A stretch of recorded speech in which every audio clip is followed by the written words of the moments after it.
Hello everyone, I want to tell you a story about a wealthy inmate who was paying for protection through his family's furniture store. This week in the news here in Florida, Badcock Furniture is closing down. They had recently sold all their Badcock furniture stores to another company and now they're filing bankruptcy. Stores are closing everywhere.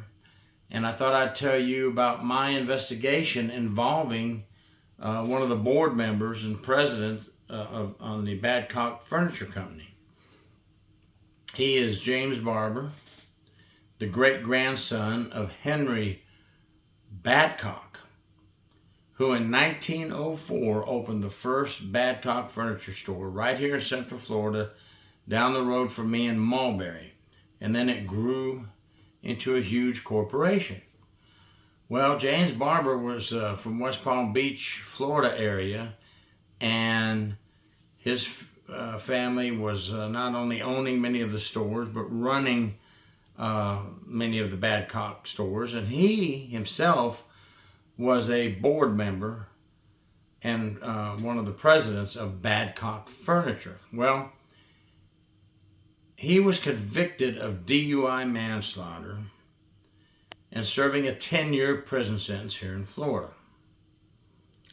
Well, lo and behold, I get assigned a case to go down to Miami-Dade Correctional Institution.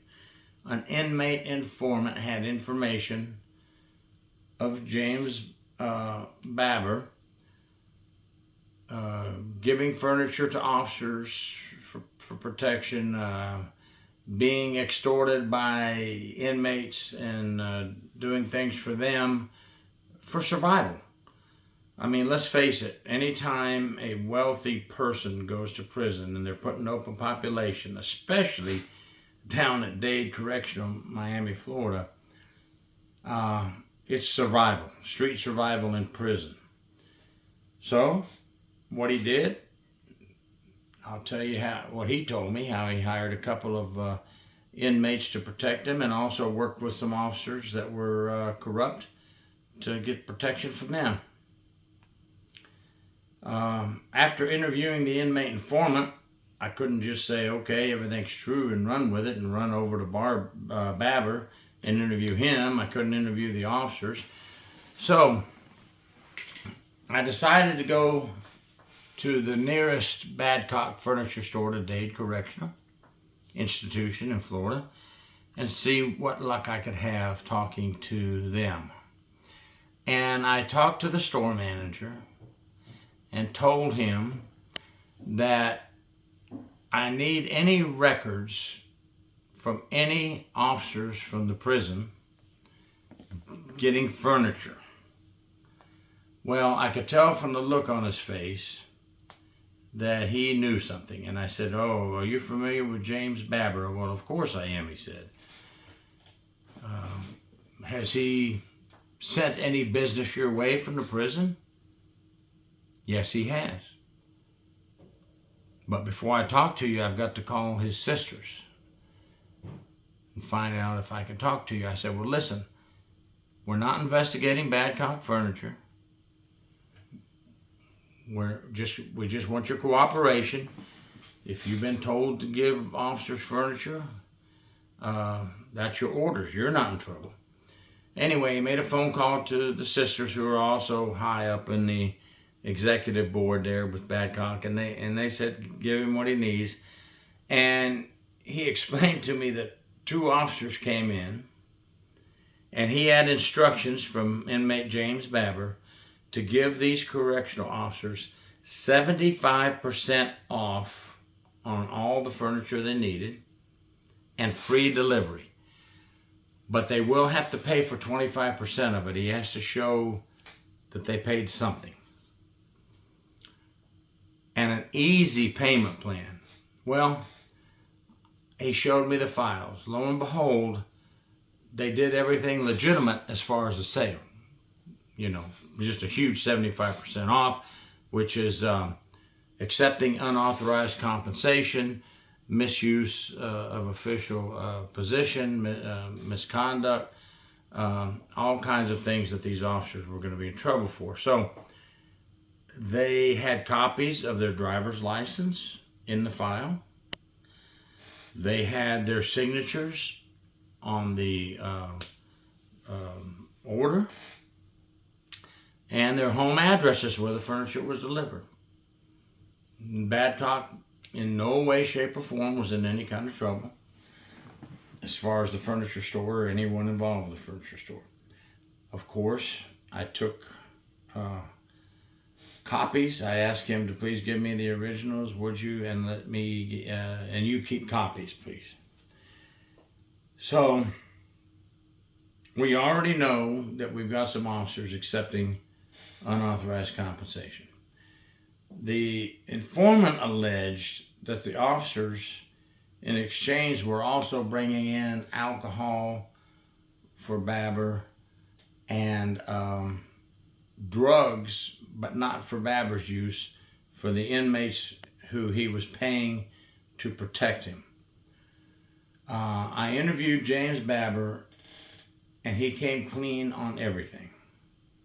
Everything was true that the informant had told us. We gave him a cool number to give to the officers to call an undercover Miami-Dade agent. We wanted to get more than just them accepting furniture. We wanted to show that they were, if they were involved in drugs, of course, we wanted to get them out of there. I mean, come on, that's bringing drugs into our prisons. We wanted to get them out of the system. Unfortunately, that didn't happen. Now, I went back to interview Babber. He said I gave them the cool number, and they called it. And he said he was told by the officers that nobody answered the phone. It could have happened. Maybe the agent was off duty that day. Maybe he didn't pass the phone on to another agent to accept the call. Who knows? But in the end, I interviewed the officers. Obviously, they admitted that they accepted the unauthorized compensation.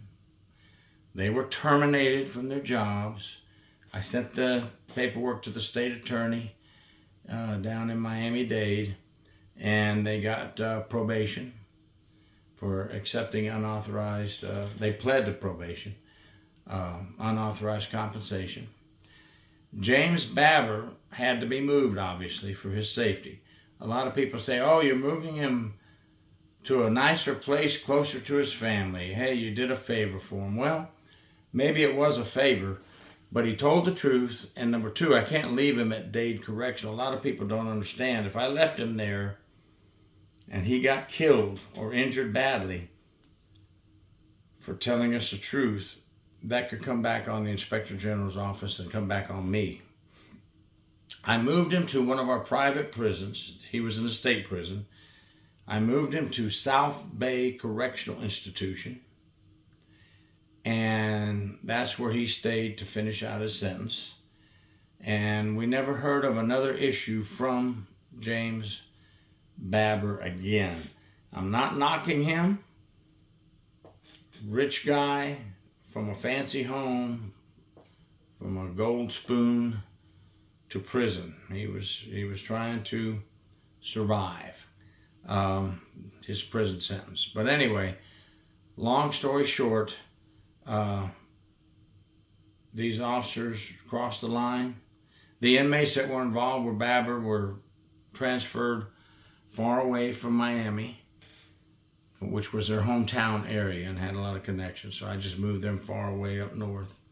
And we cleaned up a little bit in Dade, which I had many more cases there. It was a mess over there at Dade Correctional Institution. But a little story about one of the executives from Badcock Furniture. Thank you for watching. Gary York, True Prison Stories. Please subscribe.